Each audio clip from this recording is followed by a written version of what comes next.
Hi, everyone. I'm Therese, and this is New York Girl Again, The After, the podcast for caregivers who have survived the hardest chapter of their lives and are now gathering both the courage and the strength to write the next one. We are closing out our February month of self-love. For weeks, we've been building. We gave ourselves permission to matter again. We looked in a mirror and recognized a person who carried more than most people ever will. We talked about the 2 Ws, water and walking, and what it means to begin rebuilding the temple by moving our bodies with intention and pushing ourselves out of the comfort zone. This week, we talk about the difference between wanting a new life and building one. We're talking about discipline, because none of this lasts without it. Caregivers are some of the most disciplined people on the planet. Wouldn't you agree? We showed up whether we were tired or not. We administered medications on time, every time. We kept every single appointment. We monitored and tracked symptoms and vital signs. We learned entirely new systems on the fly. We were consistent. We became masters of logistical precision because someone else's life depended on it. But somehow, we couldn't direct that same fireball discipline toward ourselves during caregiving.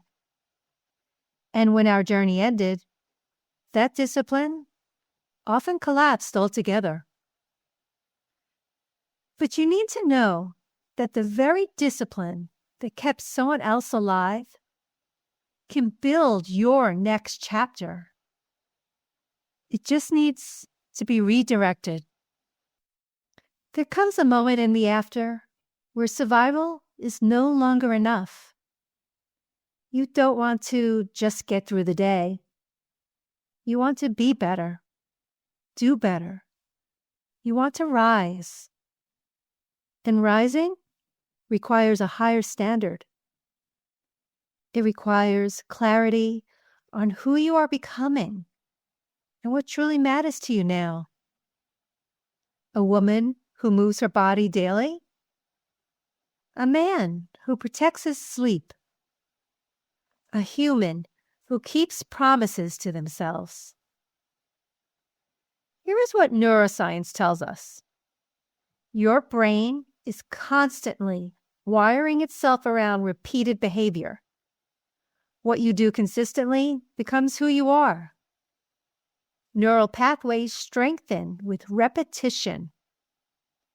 This is neuroplasticity. And every time you follow through on a commitment, even a small one, you strengthen pathways associated with self-trust. Self-trust builds identity.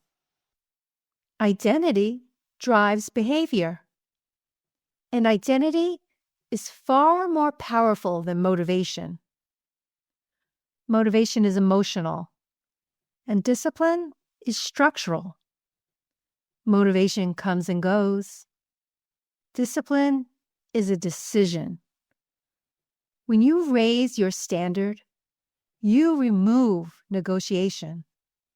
And negotiation is what keeps people stuck. Behavioral psychology shows that when decisions are pre-made, when something becomes non-negotiable, you reduce cognitive load.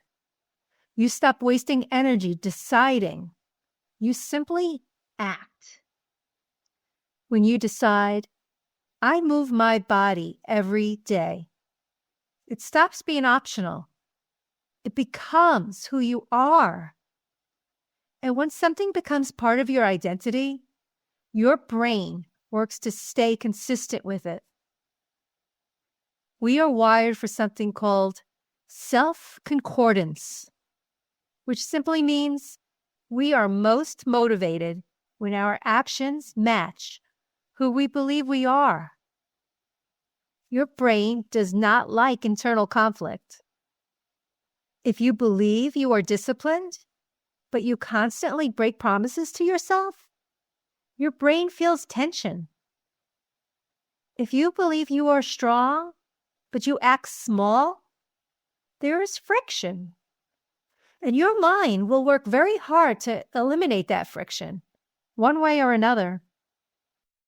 So when you repeatedly act in alignment with the identity you're building, something powerful happens.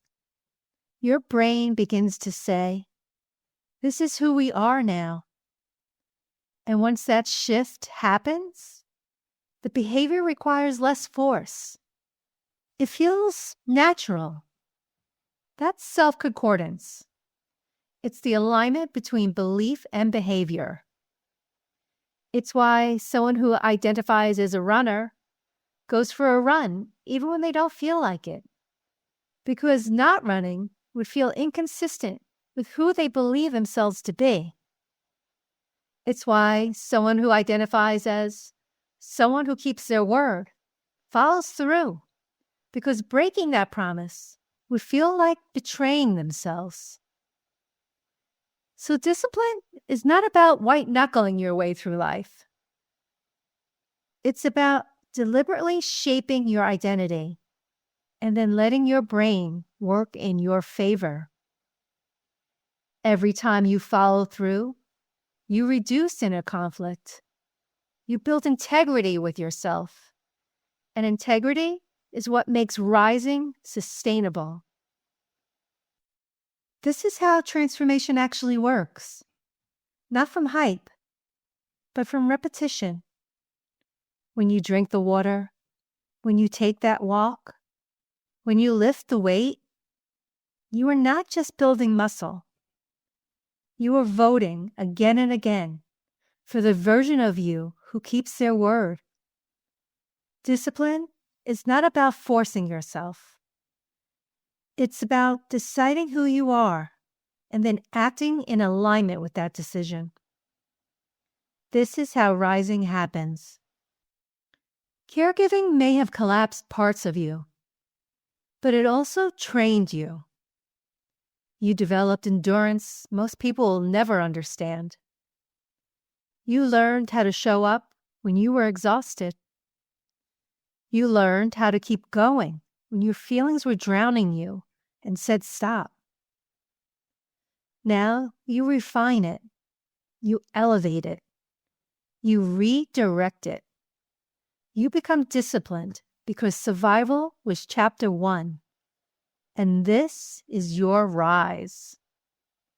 Every glass of water, every walk, every weight lifted, every uncomfortable but intentional choice is a declaration. I am no longer living in reaction. I am building on purpose. This is not about proving anything to anyone. It's about honoring the strength that was forged in you and choosing how to use it now. The after is not a waiting room. It's a rebuilding ground. And rebuilding requires intention.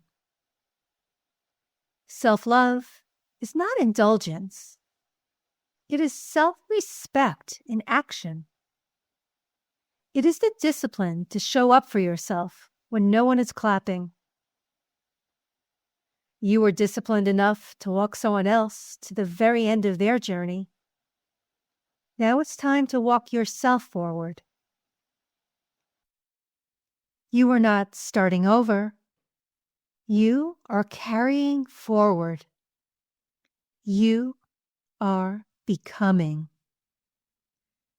The month of self-love may be closing, but the life of self-devotion is just beginning. I'm Therese, and this is New York Girl Again, the after. And I will see you next week. Until then, keep rising.